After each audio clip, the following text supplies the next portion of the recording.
that's about center.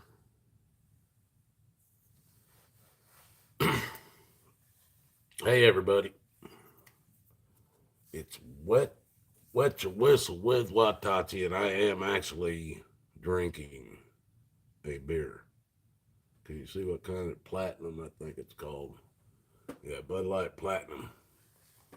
Oh, I had somebody said I needed to drink one of these, so calm me down. So I bought one of them. I'm gonna sit here and drink it,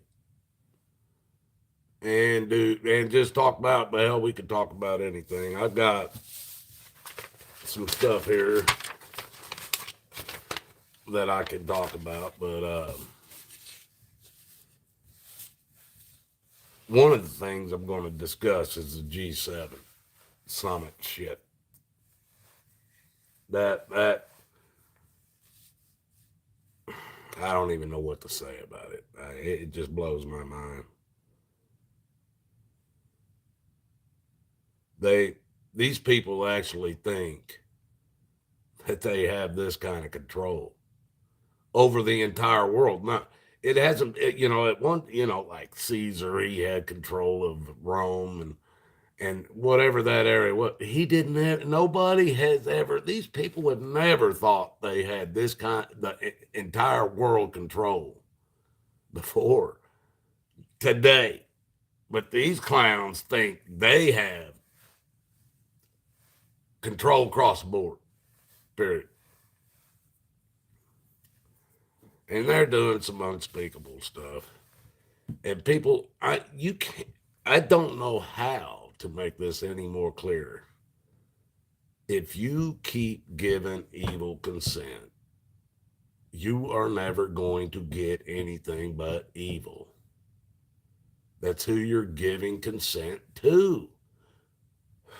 This is hard, man. I just don't know why you guys don't understand this. I've heard people say it 1,000 times, 1,000,000 times. I don't know how many times.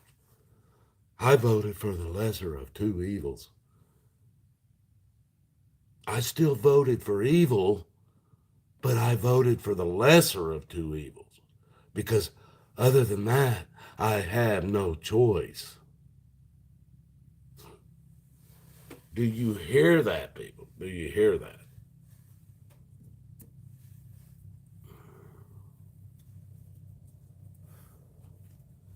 I'm trying to hold on here a little bit before we get going in this.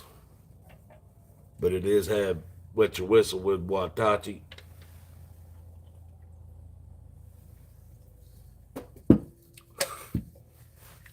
Just kicking back tonight. Going to talk about a few things. Waiting to see if anybody's going to show up. Because I'd like to have a back and forth. It's what I would like. Another thing I want to talk about is Arizona burning. Do any of you know about this stuff? Because people, I do. I'm telling you, when I say I don't watch TV, I don't. I'm telling you, like I might watch an hour or so before I go to bed. When I get up, I mean, the TV's running at night, but we've got it on. I don't what channel is it? I think it's um, what's usually on King of Queens. Excuse me, guys, that was that bear. But yeah, we run it on something like that all night. Me and my wife always had a TV on since we've been together over 30 years. Been married 30 years. Matter of fact, this year will be the 30th year. This will be our 30th year anniversary. But we've always had TVs on. But she it said it many years ago. There was only certain channels that could be on. She couldn't have no damn horror movies or something like that playing in the background, or she'd be dreaming she's in that horror movie. So we made an agreement a long time ago. There'd only be certain types of shows on when we sleep. But I don't watch that much TV, folks. I don't listen to radio at all. If I do, it's usually I'm looking for some kind of Christian music. I don't want. I'm trying to remove the garbage that has been put in my head for over 50 years. I'm trying to remove that garbage and replace it with the truth.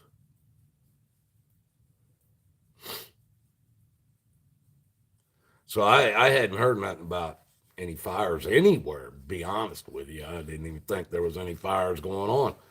But after today, I got, like I've told you guys before, I've got a daughter that lives in the Mesa area out in Arizona. My brother's out there somewhere. He won't talk to. He was burned by my sister, and he won't have nothing to do with anybody in the family either. So I don't know where he's at, if he's alive. But the last time I talked to him last year, right after my dad died, he was in Arizona. Uh, but I haven't heard. I don't listen to no news, so I haven't heard about any fires. Now the whole damn western part of the country could be on fire, and I wouldn't know it, to be honest with you. I mean, how would I unless somebody else, or unless they come up on my news feed or on my feed on my channel, people? And I'm telling you, most of you probably wouldn't even like my news feed that comes up on my channel, because most of it's about God and Jesus, the Bible, and stuff like that. Most of it probably bore you guys to death, but that's what I want to hear. Some of it's like I get some stuff from. I still get stuff from Richie from Boston. I get stuff from Brian from High Impact Videos. I get stuff from Barricade Garage. I get stuff from. I'm trying. Trying to think of the ones that aren't the religious channels that I listen to. But those are, to name a few anyway. But most of you wouldn't probably like my feed. It's what I want. And I'm trying to, like I said, remove the bad stuff and replace it with knowledge and the truth, which is Jesus Christ. Knowledge is Jesus. But this Arizona thing, man, I just shot a text to my daughter this morning. Just love you. That was it. It was a text to my daughter, and I haven't really talked to her. I mean, she does her thing. I do my thing. We're thousands of miles apart, and we don't talk every day, but we talk when stuff is needed. You know, if we talk to each other. But it's been a little while, and I hadn't heard nothing from her, and so I just sent her a text saying love you. You know, and I do love her with all my heart. And she sent me back a text saying that it's 118 degrees out there right now, and I forgot about that damn how hot that temperature is, and they she was telling me that it's so hot that they're not even wanting to go outside anymore. So and I remember that, but I still had to go outside and work in it every day. It didn't matter. And me and my father worked in it together several times, or a couple of times anyway, not several. I can't say several, but we've worked out in it when it was 122 a few times. And the hottest we ever worked out in it was 128. But what we would do is we'd be on the job when the sun come up. We was there, it was dark when we got there.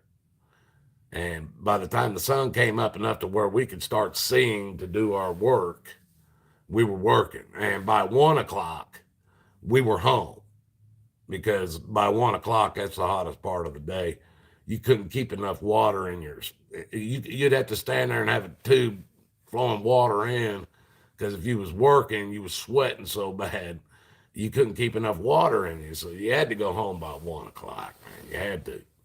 But we could get a lot done. And it was still, now believe me, by 1 o'clock, it'd be 110 to 120 degrees outside. Man, like I said, right today, it's 118 out there. But so even at when the sun before the sun come up at, let's say, 4 o'clock in the morning, it's still over 100 degrees. It might be 110. My dad used to always say, hot. It's 110 in the shade in Arizona. Now, if you backed out of the shade, it was even hotter. And he wasn't lying. 110 in the shade at night. But I also seen it 100 some degrees during the day and drop down to the 40s at night out in the middle of that desert, away from all the city and everything, all the concrete and stuff. Yeah, I've seen that too.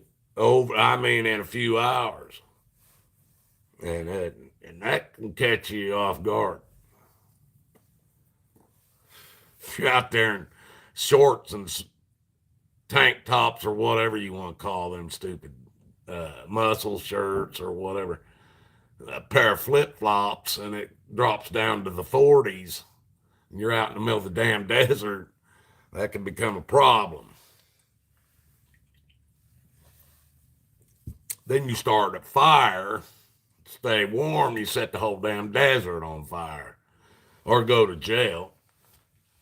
Because like right now, I guarantee you ain't having no fire in your house or anything out there right now. If it is, you ain't burning wood or anything. It might be a gas fire, but why would you at 100 some degrees, 118 degrees anyway? I mean,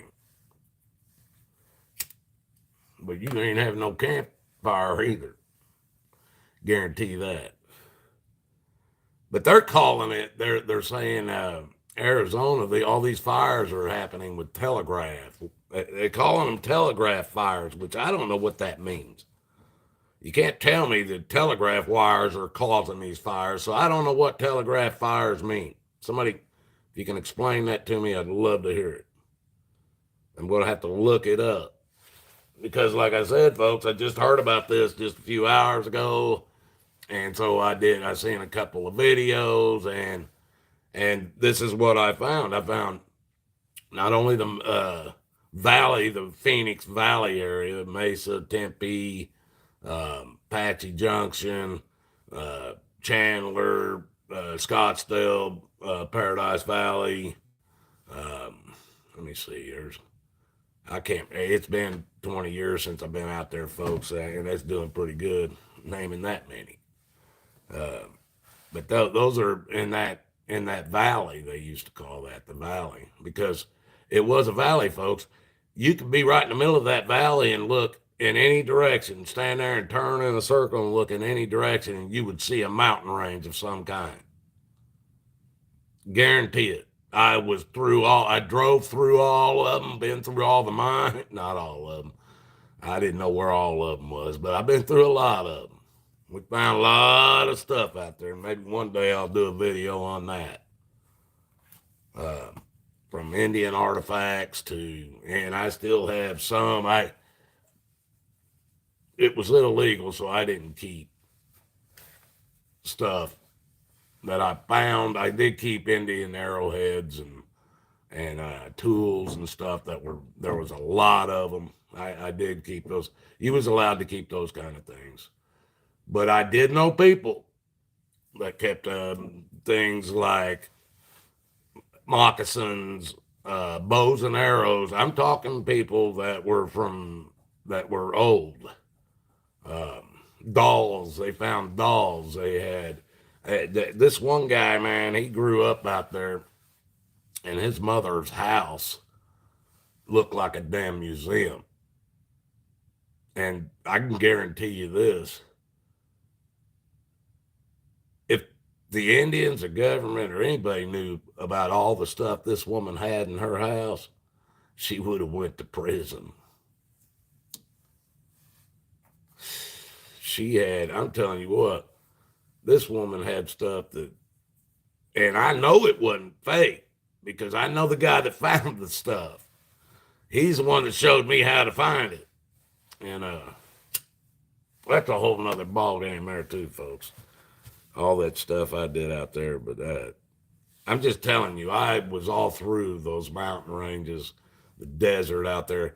Man, I'm telling you, I set out and it was Glamis Beach. This was back when I used to ride two-wheel dirt bikes, and I grew up.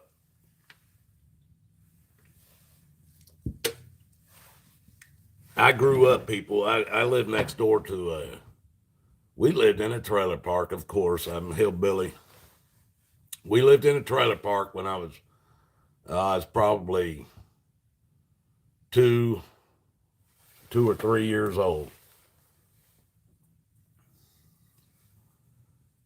And this was in Indianapolis, Indiana. Right now, I was born in Nashville, Tennessee. So I had to be. I know I lived in Nashville. I think the first year and a half of my life. So I had to be about 2 or 3 when we moved into this trailer park.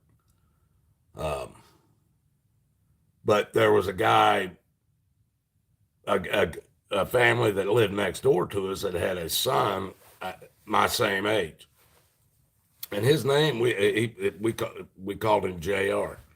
That was his name, Jr.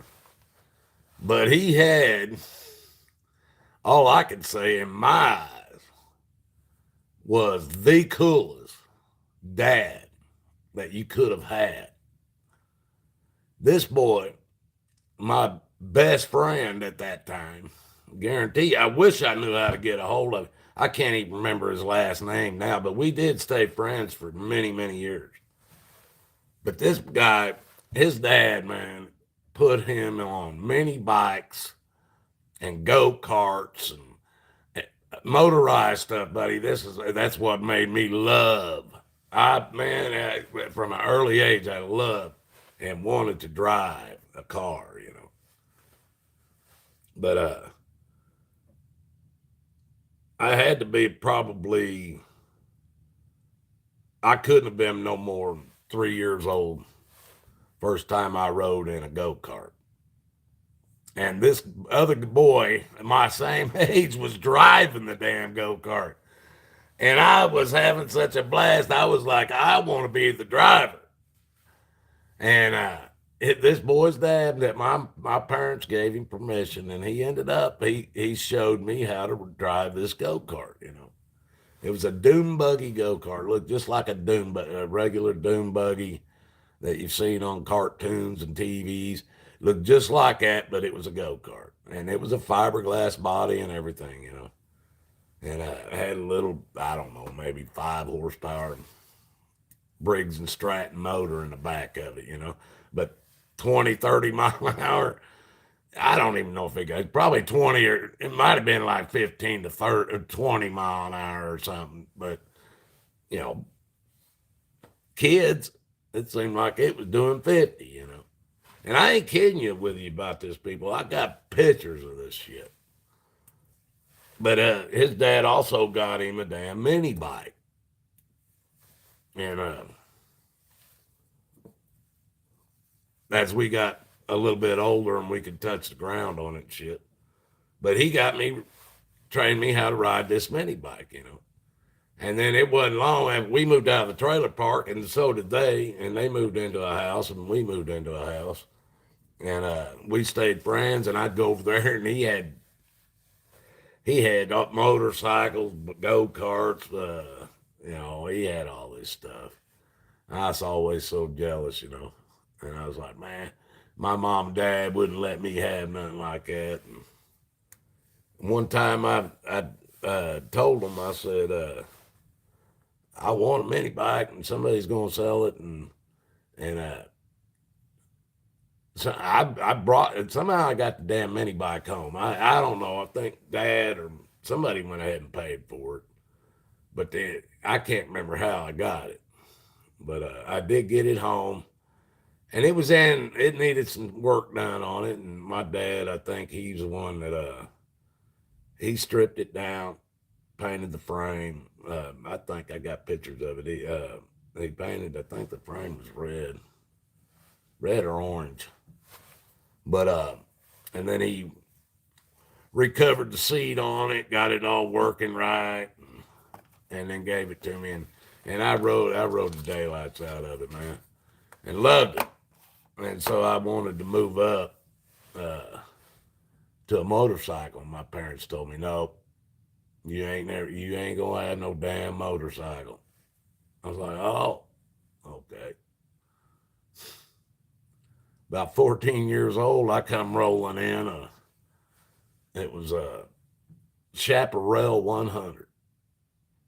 The first bike I had that actually had gears, a clutch, the whole 9 yards. But it was a Chaparral 100. It was made by Indian. Indian made the Chaparral, and they only made it for a short time. Now, it was an enduro. It wasn't straight up dirt bike. It was an enduro, and it was made for dirt and road. So it had turn signals and stuff on it. It could be ridden on the road if you had a legal license and plates on it. But I was 14. I still rode it on the road. But anyway, I had to get to what I was talking about. I started young riding this stuff. And out in Arizona, I started off, I had an RM 250, Suzuki RM 250 two stroke. And I don't know if you guys know anything about these bikes, but that's a pretty quick bike. Now, I rode that all over the desert out there and up in the mountains and stuff. That's where I started. Before I ever went to trucks or Jeeps or anything like that, I was two wheeler. I did everything on two wheels. And I had a buddy, he had a 1981 CR 250 that he'd been riding it for years. And he was, man, this guy had more balls than anybody I know on it. He'd climb a hill that I wouldn't climb. There ain't no way, but he had the balls to do it. And he did it on this bike that I ended up buying from him. But he went and bought him a brand new and spent like $6,000 on a brand new CR 250. So I said, "What are you gonna do with that old bike?" He goes, "Why? You want to buy it?" I said, "Hell yeah." He goes, "What?" He gave me a price. I bought it from him. This was an older bike, but what I liked about it, it was the same year as my RM 250. So I took this CR 250 two stroke and I stripped this thing all the way down to the frame, and I built this thing back up. Replaced all new parts on it, mechanical parts, plastic parts. I didn't replace if they weren't it's so bad, cracked or something. I wasn't replacing that, but I did replace the fenders, redone all the shocks, put new covers on everything. I mean, I went through this bike, and at that time I was heavy into keeping up with Jeremy McGrath and man, he was, if you don't know who he is, but he's badass two wheel racer. He was pro racer, and he rode a CR 500, and it. I don't know if you guys ever rode these kind of bikes, but these street bikes. Come on, I'll tell you, you put somebody like Jeremy McGrath on his day on one of these souped up street bikes or dirt bikes, and you're not going to do nothing but the front of your bike being hit with rocks, big rocks, about like this that are coming off of them knobbies. I've been behind them. when they take off, you ain't gonna be able to get past that machine gun fire, and your damn bike ain't gonna hold up. No street bike gonna stay up with that guy on the side. He can be running down the side of the road. You ain't gonna stay up with that. Now you might if you built, and I'm only talking for. I'm not talking no top end shit, so don't even go there. I'm talking like for about an eighth of a mile, quarter mile drag. There ain't no damn street bike. Hey, you can take a two stroke dirt bike at 500 CR 250 two stroker built. There ain't no damn street bike gonna keep up with him in an eighth of a mile. Well, I don't believe it, but I'd like to see it if it happened. But I used to be big time into that, and this is why I'm telling you all this is why. Oh, I built this bike first. I'm gonna tell you about that. This CR 250. I knew a guy. He had a shop in town out there in Phoenix, and he used to race K&M bikes. He raced them himself, and he was pretty famous. I can't remember his name now. Uh, I knew a lot of people out there because I painted their houses, and that's how I met this guy. And he told me that he had a shop over there, and after I painted his house and stuff, and I was telling him about my bike, and I said I want to get it rebuilt, and he said, "Bring it over, man. I'll do it up for you, man. You did me a good job. You'll bring it over, and I'll go through that motor. I'll make it a race motor." I said, "That's what I want." So I took the motor out before and took it over to him, let him have it, and he poured it and polished. I don't even know it bored. He bored it out and put bigger piston in it. And he rejetted the carburetor. I mean, he went through this thing, man. And I was tickled. It cost me $1,500 back then just for the motor, just for his motor work, and he was doing me a favor. Let's put it like that. At that price, because I did such a good job on his house, he was doing me a favor. So he might have done $2,500, $3,000 worth of work to this. Sorry, folks, burping from that beer. But I put it all back together, and I took it out. And I called all my buddies up. Most of them guys are.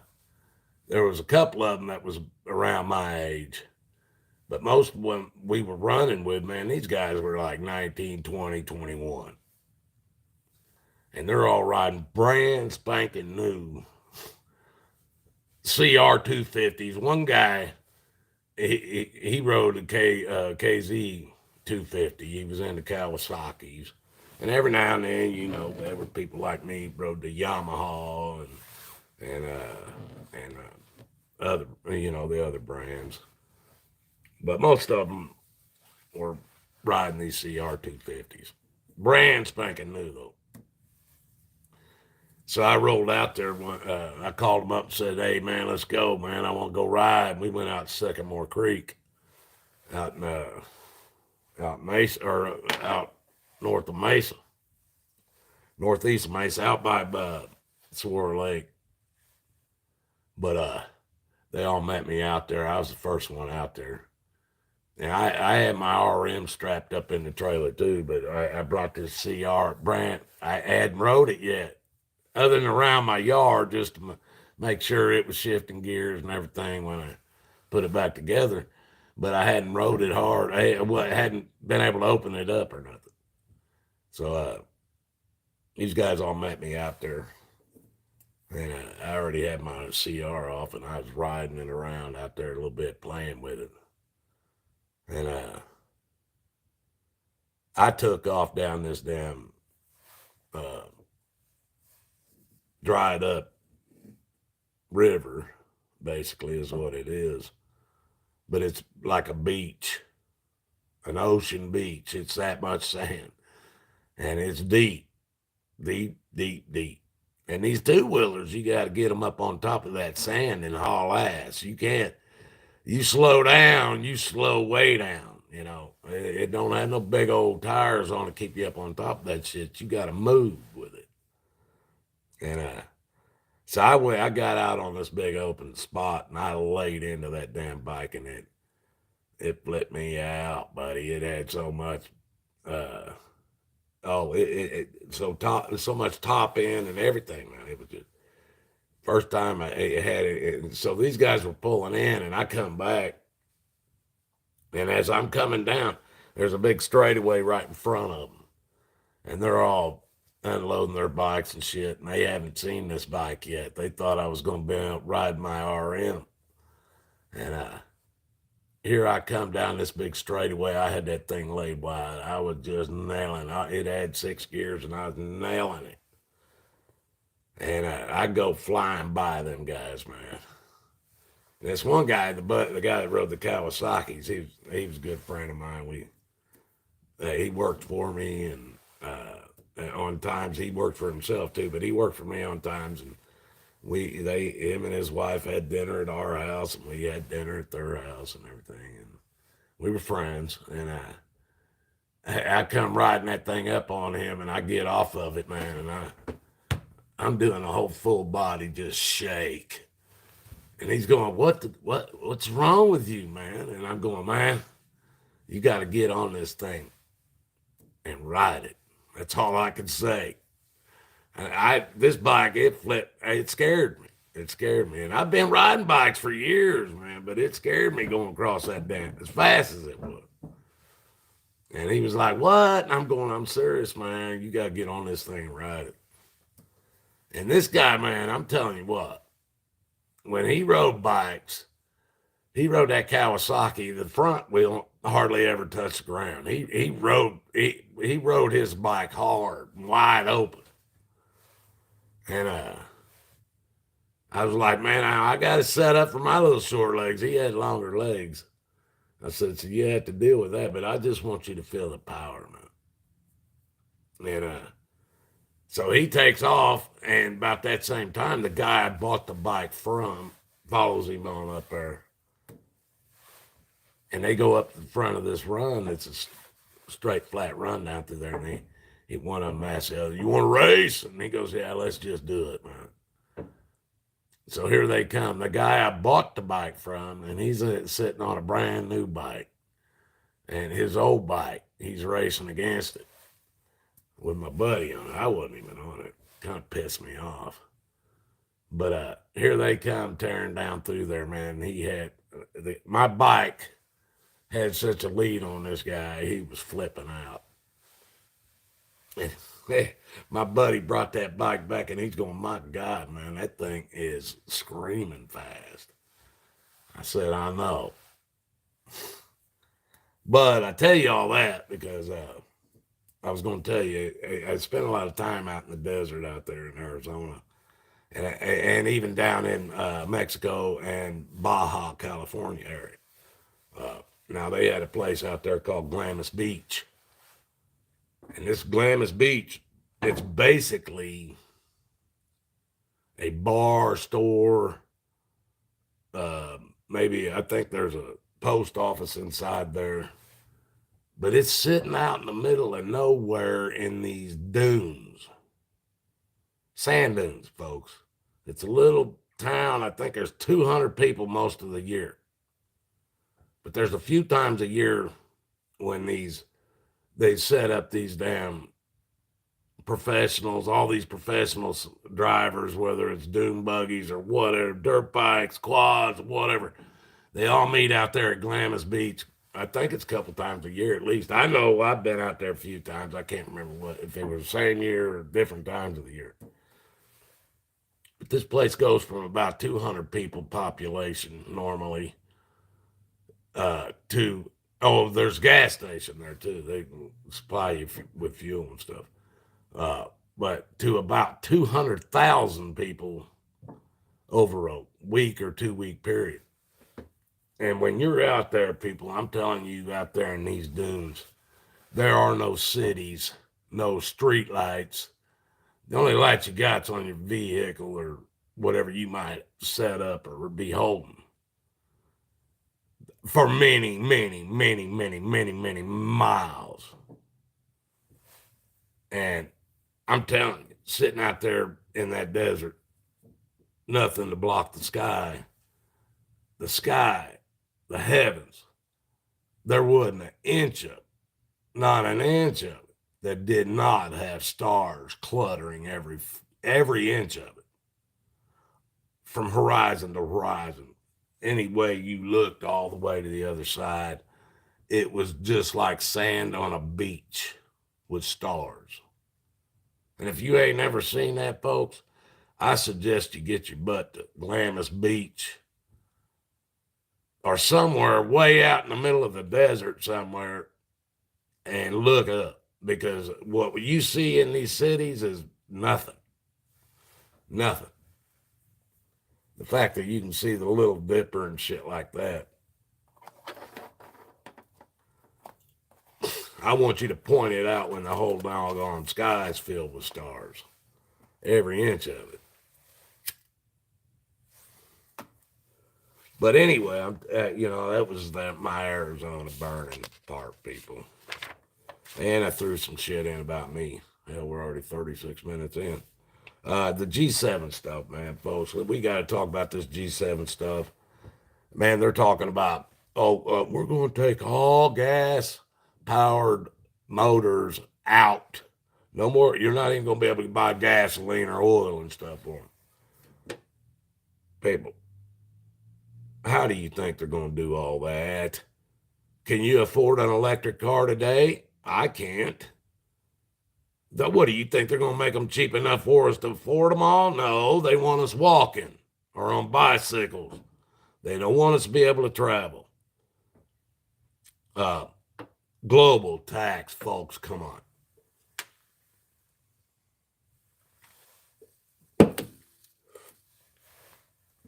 $15% global tax to prevent climate change.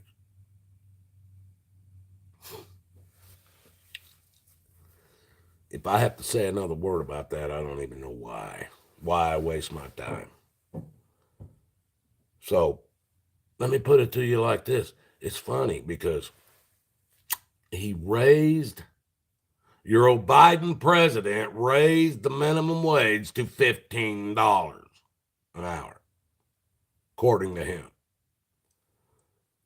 And then he slaps a 15% global tax on your ass.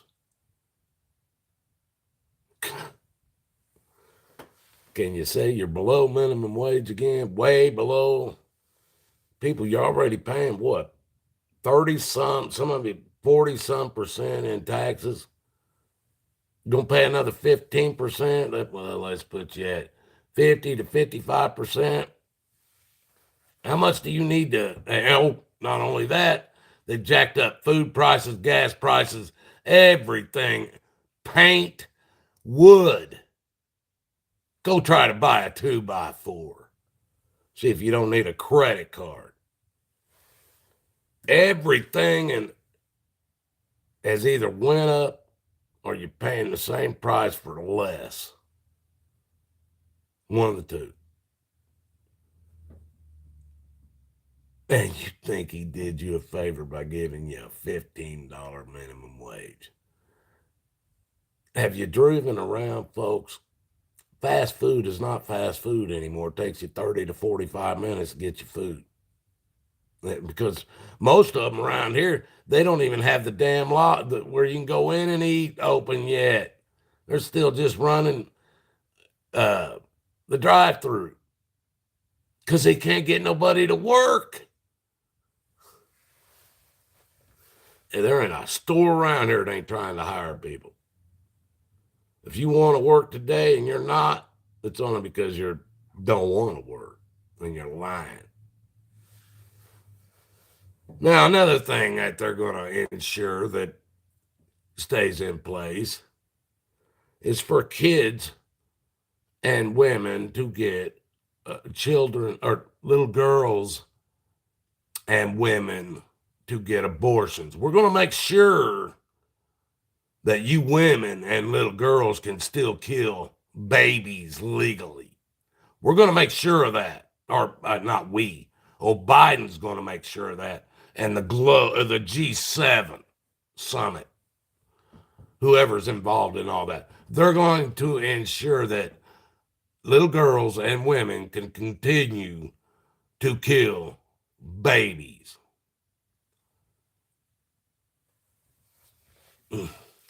Just because man tells you it's legal doesn't mean you should do it.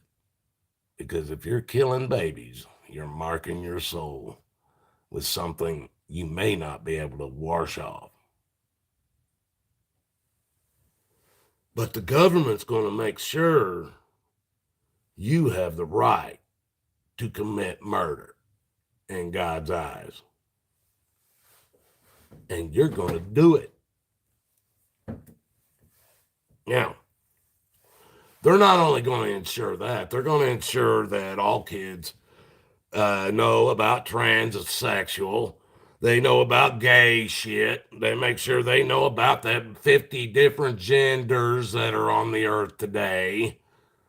That's, I don't know. When I was a kid, there was 2. But they're going to ensure all this is still taught along with your Common Core math and all your brainwashing in your public school systems, which you all send your kids to. Good job, parents. My parents sent me there. Look at me.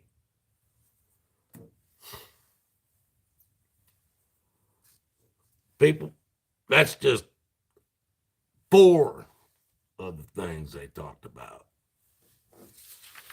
Well, there were some things nobody knew what Biden was talking about. I don't even believe he knew it. Seems that we're already 30-some minutes in and trying to see here what else we can throw at you. Maybe just cut it off here. YouTube don't let me have any views. They don't do no notifications. I checked on my other channel. I did the schedule out and everything. It never even showed up on my. They're blocking my one channel from my other channel. But anyway, folks, I've done about enough. Said about enough. I'm gonna finish this beer. Probably be the last one.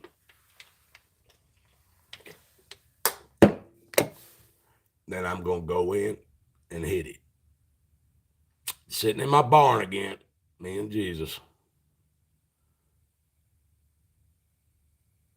People, you gotta stop believing the lies. There is no one in government, any government, that's going to save you. None of them. There is nobody in the medical field that is going to save you. There's only one person, entity, one thing that can save you, and that's Jesus Christ. Make no mistake, there is no other doorway. You're not going to slip in the back way. You're not going to hack your way in. And hopefully you fix that before you die. But make no mistake, folks. God loves you and so do I. Please get Jesus in your heart. Get in the basement, folks. Just get in the basement. That's all I have. Just get in the basement. I'm asking you. Love y'all. Until next time. Have a good one.